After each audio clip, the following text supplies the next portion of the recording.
manejo de plantas daninhas no sistema produtivo é um conjunto de estratégias e práticas adotadas na agricultura para controlar, reduzir ou eliminar as plantas indesejadas que crescem junto às culturas principais. Dentro dessas estratégias está a cultura do trigo, que além de agregar renda no inverno, desempenha um papel fundamental no sistema de controle de plantas daninhas.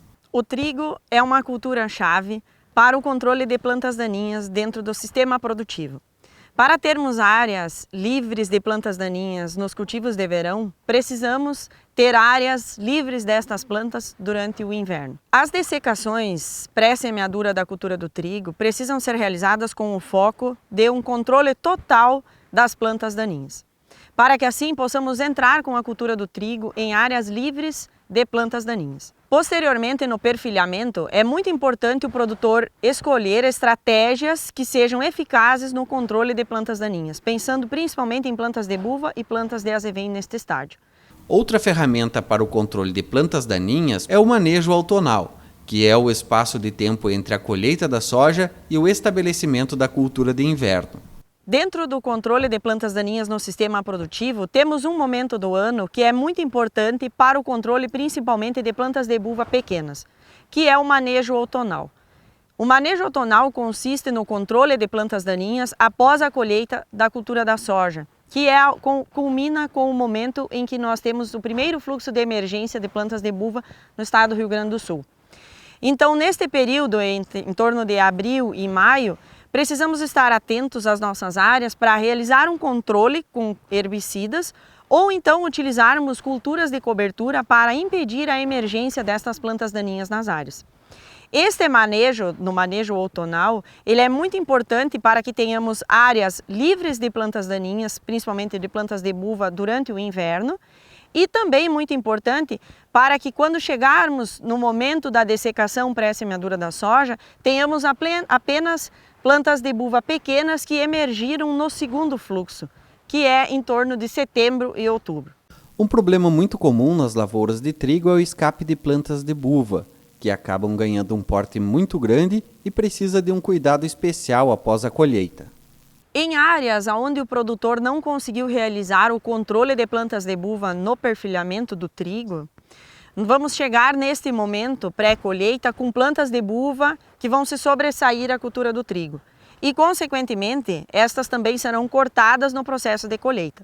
Então, o ideal é que o produtor deixe estas plantas rebrotarem, aguardar alguns dias para que ela tenha uma boa quantia de área foliar para que possamos realizar a aplicação dos herbicidas para um controle total.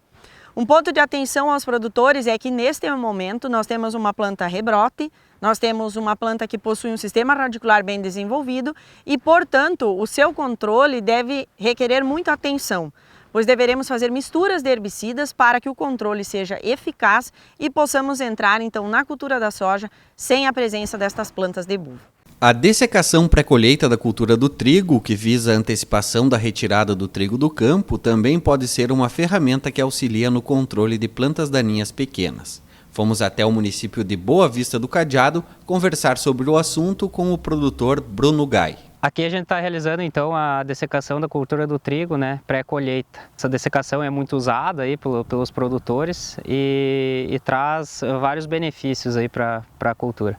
Os principais benefícios dessa prática é a antecipação de colheita, assim possibilitando uma entrada mais rápida com o plantio do soja. Também a uniformização da lavoura, acarretando em menor descontos de armazenagem. E um dos principais é o controle de plantas daninhas, né? Controle de buvas pequenas que emergem depois das aplicações feitas no perfilhamento. Então essas plantas elas estão debilitadas, são plantas pequenas, estioladas, que com uma aplicação com boas práticas a gente consegue atingir esse alvo e controlá-las facilmente, né? Então hoje o produto que tem registro para fazer essa dessecação é o glufosinato de amônia, né? E ele tem umas particularidades, que são aplicar com luminosidade alta, ele é muito responsivo à luminosidade, e também usar bons adjuvantes aí para evitar deriva, um volume de calda adequado. Para a gente estar fazendo essa aplicação, né, a gente busca então ter um momento ideal que a gente chama, né, do grão grão pastoso duro, né? Que é o momento que a planta já terminou de encher o grão, então a gente não tem perdas de peso, né, de grão e também de qualidade. Outra maneira da gente olhar é na planta quando o pedúnculo já está seco e o nó está verde, né? Esse é o momento ideal de fazer esse manejo. A tecnologia de aplicação é muito importante para se obter sucesso no controle de plantas daninhas durante a dessecação pré-colheita do trigo. Segundo o professor Walter Boller, o objetivo principal desse manejo é a dessecação do trigo, mas, bem feita e respeitando os princípios de tecnologia de aplicação, pode-se ter benefícios no controle de plantas daninhas nessa operação. Ao fazer essa dessecação, o alvo principal é a planta de trigo. Mas nesse momento é possível que se encontrem plantas daninhas ao nível do solo, plantas daninhas geralmente de porte baixo, pequenas ainda, e que, se elas forem atingidas pela pulverização do herbicida, elas poderão ser também controladas. Isso seria um ganho, né? Seria um bônus dessa aplicação, não é? Na aplicação de um produto, no caso um herbicida com ação de contato, que é o glufosinato de amônio, nós temos que ter vários cuidados.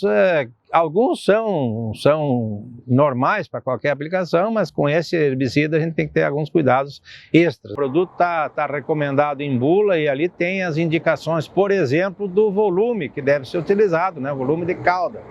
As bulas trabalham na faixa aí de 200 a 350 litros por hectare. A gente sabe que esse volume é elevado para as condições nossas aqui, dificilmente o agricultor vai querer trabalhar nessa faixa.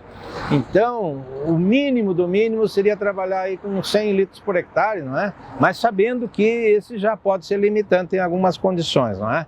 Lógico, usar água de boa qualidade, água limpa, livre de impureza, livre de matéria orgânica, livre de argilas, né? Essa é importante também, né? Trabalhar com adjuvante na cauda, não é? Geralmente é 0,25% da cauda de adjuvante ou às vezes meio litro por hectare. Em geral são recomendados óleos minerais ou óleos vegetais e eventualmente algum espalhante adesivo aí que possa também melhorar o espalhamento da gota, pode ser útil, não é? As pontas de pulverização, o pessoal chama de bico, né? É a peça que gera as gotas lá no pulverizador. Deve-se escolher pontas que produzam gotas de médias a grossas, né?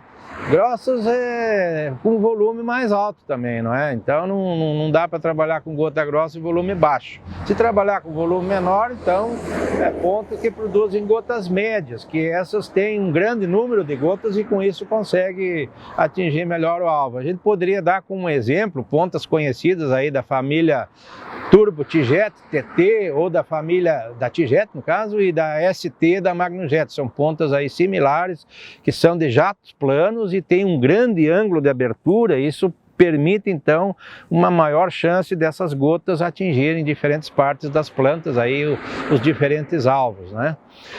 A cobertura, já falei antes, tem que ser uma cobertura boa por ser produto de contato, não é? Não serve uma gota por folha de uma planta daninha lá, não vai controlar, né? Então tem que ser muito bom.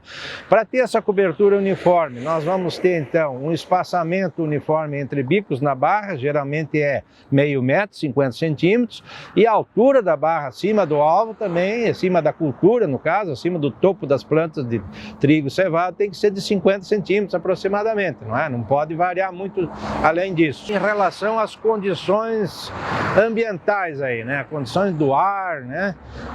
Nós temos que ter temperaturas aí entre 10 e 30 graus Celsius, melhor seria entre 20 e 25 graus, não é?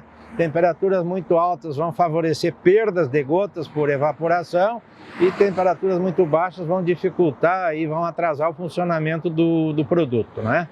No caso da umidade do ar, umidade relativa do ar sempre acima de 55%, porque umidade muito baixa também implica em perda de gotas, ou seja, parte do produto pulverizado não vai chegar no alvo e vai diminuir então a eficácia. O vento, é importante que tenha vento entre 3 e 10 km por hora, 3 e 7 km por hora pode ser também, né? E nunca vento zero, porque vento zero pode ser uma situação em que nós podemos ter a chamada inversão térmica, que é quando o solo, sendo aquecido, ele vai aquecer o ar próximo do solo e com isso cria uma corrente de ar, uma leve corrente de baixo para cima, uma corrente ascendente, e isso sustenta as gotas menores da pulverização, justamente aquelas que você poderia contar com elas para chegar lá no bacheiro e fazer o controle dessas plantas daninhas, que seria um ganho extra aí, né? Então, não pode ter inversão térmica, tem que ter movimento de ar, mas um movimento moderado, né? Esse movimento do ar vai ajudar a fazer com que as gotas pequenas desçam no meio dessa cultura, não é? E consigam dar uma cobertura boa. Um ponto de grande importância é que esse herbicida ele é muito dependente da luminosidade. Então nós devemos ter no mínimo de 5 a 6 horas de luz plena logo após a aplicação. Por isso seria recomendável então aplicar ele aí durante a manhã, não é? E não aplicar no fim da tarde, e durante pelo menos uns 2 a 3 dias também com luminosidade plena. E isso tem sido problemático nessa safra, em função de que nós tivemos aí muitos dias seguidos com baixa luminosidade e também chuvas, não é? Então com isso a duração do período de dessecação aumenta, não é? Acaba demorando mais tempo para dessecar. Então nós vamos ter aí 10, 12 dias aí entre a aplicação e o momento de poder colher a lavoura, não é? E com pouca luminosidade, esse tempo ele pode aumentar ainda mais. Então é importante que a gente tenha essa situação. Tudo são fatores que agem em conjunto, não é? A gente tem que pensar que não é um aspecto isolado que vai ajudar a resolver a situação. É um conjunto de fatores e, como eu disse, nem sempre nós vamos conseguir combinar todos eles da melhor maneira. Então a gente pode contar, às vezes, com uma certa perda da eficácia dentro desse processo.